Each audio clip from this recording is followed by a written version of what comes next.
আমাদের আজকের এই ভিডিওতে আপনাদের স্বাগতম। আজকে যে কথাটা বলতে আসলাম সেটা হচ্ছে যে নতুন যে নোটিফিকেশন বেরিয়েছিল যেটার এখনও আপনাদের অ্যাপ্লিকেশনের ডেট এখনও বাকি আছে, যেটা হচ্ছে ডাইরেক্টরেট অফ হেলথ সার্ভিসেসের নার্সিং অফিসার রিলেটেড যে পোস্টটা, সেটা কিন্তু পার্মানেন্ট পোস্ট নয়, কমপ্লিটলি কন্ট্রাকচুয়াল পোস্ট। সেটার মধ্যে এপিআই দিয়ে কিছু স্কোর হবে, কিছু স্কোর ইন্টারভিউ দিয়ে হবে। সেটার সম্বন্ধে পুরো ডিসকাশনটা করতে আসলাম, যাতে করে আপনারা পেয়ে যান যে কীভাবে কী করব, কী ব্যাপার, বা পুরো যে নোটিফিকেশানটা আছে সেটার মধ্যে কী কী ইম্পর্টেন্ট পয়েন্ট আছে সেগুলোও বলে দেবো, যাতে করে আপনাদের একটু সুবিধা হয়ে যায়। এবার একটা জিনিস বলে দিই মাঝখানে, ইন্টারভিউ প্রিপারেশনের কিন্তু পুরো সহায়তা সমীর থেকে আপনারা পেতে পারেন। সেখানে নোটস হোক ইন্টারভিউর জন্য, অথবা ইন্টারভিউর যে জেনারেল প্রিপারেশন, প্রপার প্রিপারেশন, আপনার বডি ল্যাঙ্গুয়েজ, আপনার যে কথাবার্তা অথবা অ্যান্সার দেওয়ার তরিকা, প্রত্যেকটা জিনিসের উপর আমরা কাজ করি, যাতে করে আপনাকে রিয়েলি একটা প্রপার ইন্টারভিউই হিসাবে যাতে পাঠাতে পারি ইন্টারভিউর সেন্টারে। ততটুকুর জন্য যা যা করার সব কিছু আমাদের তরফ থেকে সবসময় করে থাকি। চলুন আরেকটা কথা বলে দিই, যদি নতুন হয়ে থাকেন অবশ্যই সাবস্ক্রাইব করে নিন চ্যানেলকে, এরকম নতুন নতুন কন্টেন্ট সবসময় পেতে থাকবেন। আর যদি ফেসবুকে অথবা ইনস্টাগ্রামে দেখছেন সেখানে ফলো করে নেবেন। চলুন, প্রথম যে পয়েন্টটা সেটা হচ্ছে যে এই যে নোটিফিকেশানটা বেরিয়েছে সেটা কিসের জন্য সেটা তো জানেনই, অলরেডি বলেছি। সেটা হচ্ছে নার্সিং অফিসারের, ওকে। আর সেটার যে কন্ট্রাক্টটা থাকবে সেটা 11 মান্থসের জন্য থাকবে, তো তার মানে কমপ্লিটলি কন্ট্রাকচুয়াল বেসিসে। আর টোটাল যে স্যালারিটা হবে পার মান্থ সেটা হবে 34,700 রুপিস পার মান্থ। আর সেটা তাদের জন্য অ্যাপ্লিকেবল যারা permanently residing in the state of Tripura, clearly written, okay. আর কারা অ্যাপ্লাই করতে পারবেন? 18 বছর থেকে যারা 40 বছরের মধ্যে আছে তারাই শুধু অ্যাপ্লাই করতে পারবেন। আর সাধারণত এসটি, এসসি অথবা পিডাব্লিউডির জন্য যেই রিল্যাক্সেশনটা থাকে 5 ইয়ার্সের, সেটা কিন্তু এইখানেও প্রযোজ্য হচ্ছে, ওকে।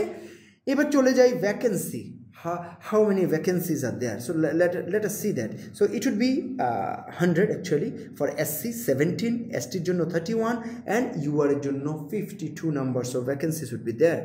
আরেকটা হচ্ছে যে এই যে 100টা ভ্যাকেন্সি আছে তার মধ্যে দুটো পোস্ট আছে, যেটা এসটির জন্য একটা, UR এর জন্য এই যে একটা, সেটা হচ্ছে এক্স সার্ভিসম্যানের জন্য সেটা রিজার্ভ করা আছে।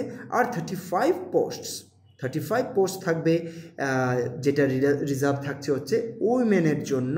সেখানের মধ্যে এসসি হচ্ছে 6 জন, এসটি হচ্ছে 11 অ্যান্ড UR এর জন্য হচ্ছে 18 numbers. Of course 33% reservation is applicable for all the posts for Tripura government. So সেই ক্ষেত্রে সেম জিনিস এটা হচ্ছে।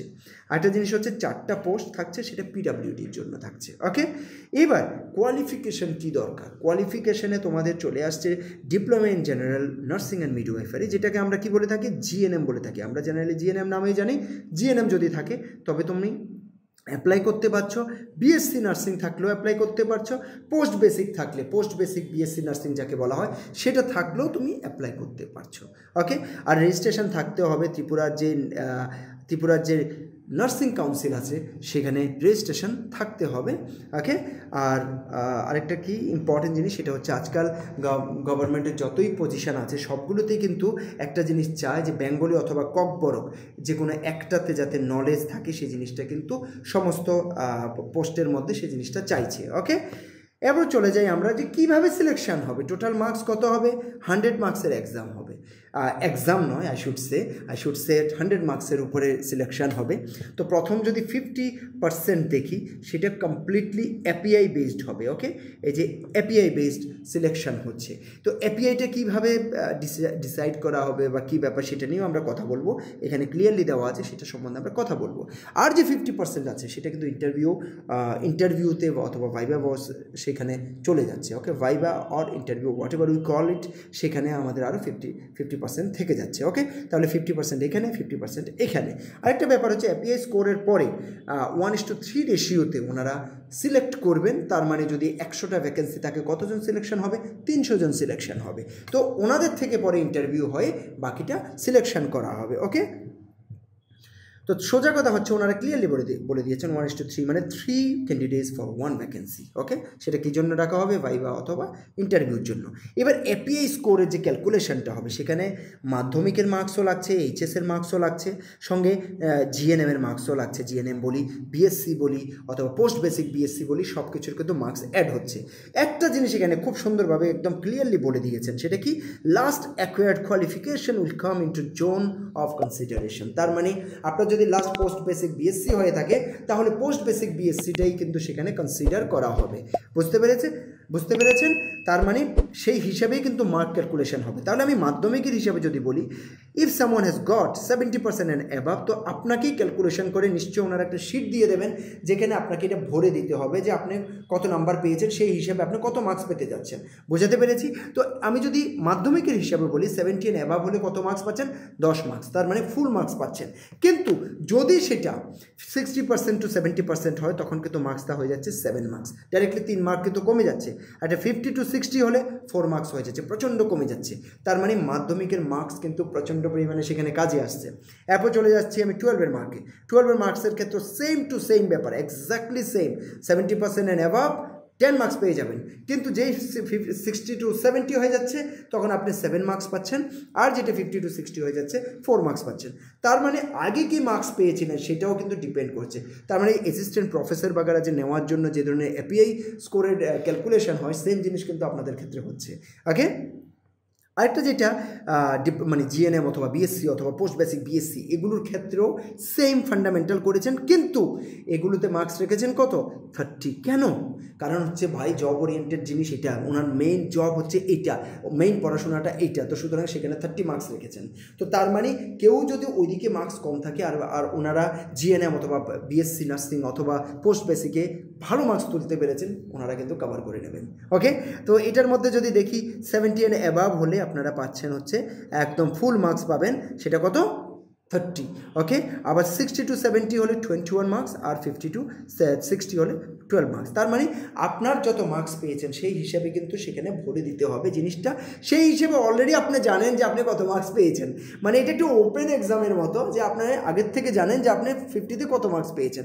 এবার বাকি যে জিনিসটা গেম চেঞ্জার হবে, যে জিনিসটা গেম চেঞ্জার হতে যাচ্ছে সেটা হচ্ছে ইন্টারভিউ। তো সেখানে জলবা দেখাতে হবে, খুব ভালোভাবে জলবা দেখাতে হবে। আর সেখানে কি থাকছে? সেখানে আপনার যে মার্কসটা সেটাকে ডিস্ট্রিবিউট করেছে, ডিস্ট্রিবিউশনের মধ্যে একটা জিনিস হচ্ছে যে স্পিকিং অ্যান্ড প্রেজেন্টেশন স্কিল। আপনি কিভাবে কথা বলছেন, আপনি কিভাবে প্রেজেন্ট করছেন নিজেকে, এই জিনিসটার উপরে 10 মার্কস থাকছে। আপনার সাবজেক্ট নলেজের উপরে 20 মার্কস থাকছে। তো তার মানে সাবজেক্ট নলেজের উপরে প্রপারলি পড়তে হবে আর সেটাকে প্র্যাকটিসও করতে হবে প্রপারলি। ওকে, তো এরপর dress code of course and GK and current অ্যাফেয়ার্সের উপরেও থাকছে। তো আমরা কি করতে যাচ্ছি এখানে? আমরা আপনাদেরকে কমপ্লিট প্রিপারেশন দিয়ে দেবো ইন্টারভিউর জন্য। তার মানে হচ্ছে complete preparation does not mean কি আমরা সাবজেক্টের উপরে আপনাদেরকে আবার ক্লাস করাবো, সেটা করাবো না, কারণ সেটা করতে গেলে অনেকটা সময় লাগবে। আপনাদেরকে নোট দিয়ে দেবো, আপনারা পড়ে নিন। অন্যান্য যত জিকে কারেন্ট অ্যাফেয়ার্স যত কিছু আছে সব কিছুর উপর নোট দিয়ে দেবো। কিন্তু যেই কাজটা আমরা করতে যাচ্ছি সেটা হচ্ছে very important, I feel that is আপনাদেরকে ইন্টারভিউর জন্য কমপ্লিটলি রেডি করে দেবো। আপনারা আসবেন একরকম, বিলকুল এখান থেকে সমেশ থেকে যখন কিছুদিনের ক্লাস নেবেন তখন আপনারা নিজেরাই বুঝতে পারবেন যে আপনাদের মধ্যে কী ইমপ্রুভমেন্ট হয়েছে আর আপনারা ওইটার জন্য কি ফায়দা পেয়েছেন সেটা আপনারা নিজেরাই বলবেন এসে। তো সেই ধরনের প্রিপারেশন করানোর আমরা সবসময় চেষ্টা করি আর চেষ্টা করে যাব, আর আপনাদের জন্য করতে পারবো সেই জিনিসটা। তো আপনারা অবশ্যই সোমেশে যোগাযোগ করতে পারেন, 8257000711 নম্বরে কল করতে পারেন। আমাদের আখাউড়া রোডে পুলিশ হেডকোয়ার্টারের কাছে আমাদের যে ইনস্টিটিউট আছে সেখানেও এসে আপনারা ভিজিট করতে পারেন, জানতে পারেন কীভাবে কী হয়। এবার কিছু ইম্পর্টেন্ট আর ইনফরমেশান দেওয়া আছে। একটা হচ্ছে পিআরটিসি, যেটা আমি অলরেডি আপনাদেরকে বলেছি। আরেকটা হচ্ছে ত্রিপুরা নার্সিং কাউন্সিলের যে রেজিস্ট্রেশন, আরেকটা হচ্ছে এমপ্লয়মেন্ট এক্সচেঞ্জ কার্ড। এই জিনিসগুলো কিন্তু লাগবে। ওকে, আর 11 মান্থসের কথা অলরেডি হয়ে গেছে, আর ওনারা 1 মান্থসের নোটিস পিরিয়ডে বের করতে পারেন। বাট এটা নিয়ে অনেকের চিন্তা থাকবে, আরে ইয়ার ঢুকিয়ে জানে বের করে দেবে। It does not happen easily. কী হয়, আপনি যখন একটা জায়গাতে ঢুকেছেন এমন হয় না যে ওনাদের আর দরকার নেই, ওনাদের দরকার আছে বলে ওনারা এত কষ্ট করছেন, এত পরীক্ষা নেওয়া, এত কিছু দেখা, এত ইন্টারভিউ নেওয়ানো, ইটস নট ইজি জব। তো তারপর ওনারা why are they doing it? They are doing it just because they want you okay, তো আপনাকে নেওয়ার পরে এমন নয় যে কদিন পরে ছেড়ে দেবে, don't worry about that. Properly preparation নিন আর সেখানে গিয়ে ভালো পারফর্ম করুন, ইউড বি দেয়ার। ওকে, এরপরে আরেকটা জিনিস হচ্ছে যে লিভ বগেরা সব কিছু ওখানে থাকছে। 12 ডেজের ক্যাজুয়াল লিভও থাকছে, সিএল থাকছে, ইভেন 10 ডেজের কমিউটেড লিভ থাকছে, sorry, on medical ground. Okay, সেগুলো সব কিছু থাকছে। আর কোথায় অ্যাপ্লাই করবেন? Okay, link for online application is available in department's website which is health.tripura.gov.in or healthrecruitment.tripura.gov.in। এখান থেকে আপনারা অ্যাপ্লিকেশনের, অনলাইন অ্যাপ্লিকেশনের যে লিঙ্কটা সেটা সেখান থেকে পেয়ে যাবেন।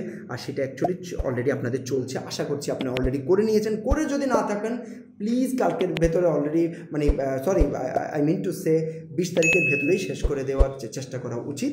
ওকে, তো আর এখানে আরেকটা জিনিস হচ্ছে যে এরপরে কিন্তু অ্যাপ্লিকেশনের ডেট বাড়ানো হবে কি হবে না, এই জিনিসটা কিন্তু ওনারা কিছুই বলেননি। তো সুতরাং এটা নিয়ে শিওরিটি নেই। আমি বলবো 20 তারিখের ভিতরে করে দিন, অথবা 21 তারিখের ভিতরে তো করতেই হবে, কোনো ডাউট নেই। ওকে, টিএ ডিএ এইসব কিছুই থাকছে না। ওকে, আর এরপরে কোনো অ্যাপ্লিকেশন নেওয়া হবে না, এই জিনিসটা ওনারা ক্লিয়ারলি বলে দিয়েছেন। এতটুকুই, ছোট্টর মধ্যে ওনারা বড় পাওয়ারফুল বানিয়েছেন। সব important information they have provided on this small document. So I would like to request you guys, if you are new to our channel, please subscribe the channel, and if you are watching on Facebook or Instagram, please follow us। আর বন্ধুদের সঙ্গে share করবেন, comment করবেন। আপনাদের যদি এই ব্যাপারে অন্য ধরনের কোনো সাজেশন বা কোনো কিছু লাগে অবশ্যই কমেন্ট করবেন। Will try our best to help you out. Thank you very much.